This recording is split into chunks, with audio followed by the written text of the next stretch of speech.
Bonjour, madame. Enchanté. Ah, d'accord. Oui. Alors, qu'est-ce que vous pensez de cette question de la viande de cheval? Écoutez, je discutais justement avec les responsables de boucherie chevaline. Le sujet aujourd'hui, c'est que ceux qui font très bien leur travail sont effectivement mis en cause. Donc là, on a un sujet qui va être porté au Parlement européen, mais au niveau des institutions européennes, c'est sur le statut du cheval dans la filière, notamment légère. C'est que quand le cheval, dès le départ, a un statut définitif, boucherie ou non boucherie. Et aujourd'hui, ce qu'on souhaiterait, c'est effectivement la discussion qu'on a eue, c'est qu'à chaque changement de propriétaire, on puisse rediscuter le statut du cheval à ce moment-là.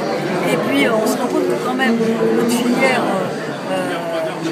viande en France est quand même d'une très grande qualité en termes de qualité, en termes de qualité sanitaire, en termes de qualité agricole et alimentaire. Et donc il faut le soutenir, il faut la soutenir. Mais moi comme parlementaire européen, ça fait bien longtemps que je soutiens les éleveurs parce que je me suis beaucoup mobilisée au moment de l'attaque des troupeaux par les loups. Donc j'ai porté des questions écrites, j'ai saisi... Vous êtes pour un étiquetage européen? Oui, sur l'étiquetage et la traçabilité. Mais là, il y a un rapport qui va sortir de la Commission et qui doit être débattu au Parlement. Donc c'est un sujet effectivement que je suis. Même si je ne fais pas partie de la Commission agricole, mais c'est des sujets qui défendent nos intérêts nationaux et je les soutiens. Enfin, dernière question sur la PAC. Oui. Vous voterez le budget de la PAC? En l'état, je ne le voterai pas. Pourquoi? Parce que je trouve que c'est vraiment... C'est-à-dire qu'on a diminué le budget européen sur les leviers ou de croissance, ou de compétitivité, et même, je dirais, de sécurité alimentaire. Sur la PAC, le montant budgétaire, on a moins que l'année dernière.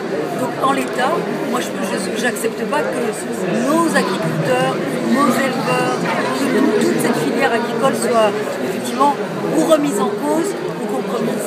Pourquoi vous êtes là, sinon plus globalement, au Salon de l'Agriculture? Moi je viens soutenir ce qui fait quand même la tradition française, l'identité française, qui est quand même son agriculture. Et vous allez rester combien de temps? Moi je suis venue en fait en début d'après-midi, je vais aller voir les bouchers, les meilleurs, les éleveurs, parce que je soutenais les éleveurs, notamment des Alpes Haute-Provence, des Hautes-Alpes, et tout à l'heure j'étais avec le maire de Sisteron.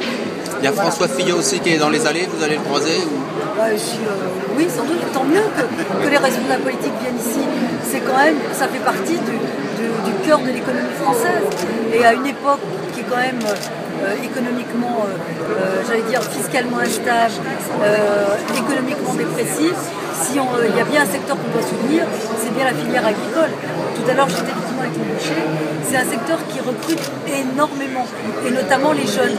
Donc c'est pas mal de venir aussi discuter avec eux et de les soutenir. Moi, je regrette que le président Hollande ne leur ait pas rendu visite au moment de leur visite, au moment de sa visite au Salon de l'Agriculture. Mais je lance un appel, ce serait bien qu'ils les reçoivent à l'Élysée, parce que c'est une filière importante pour la France, importante pour l'économie et importante pour les jeunes. Moi, je considère qu'au lieu de donner un emploi jeune, qui est un emploi sans qualification, sans expérience et sans avenir, eh ben, il devrait effectivement soutenir cette filière qui offre une expérience, une formation, une qualification, un métier et un métier d'avenir. Voilà. Merci, bon salon. Merci.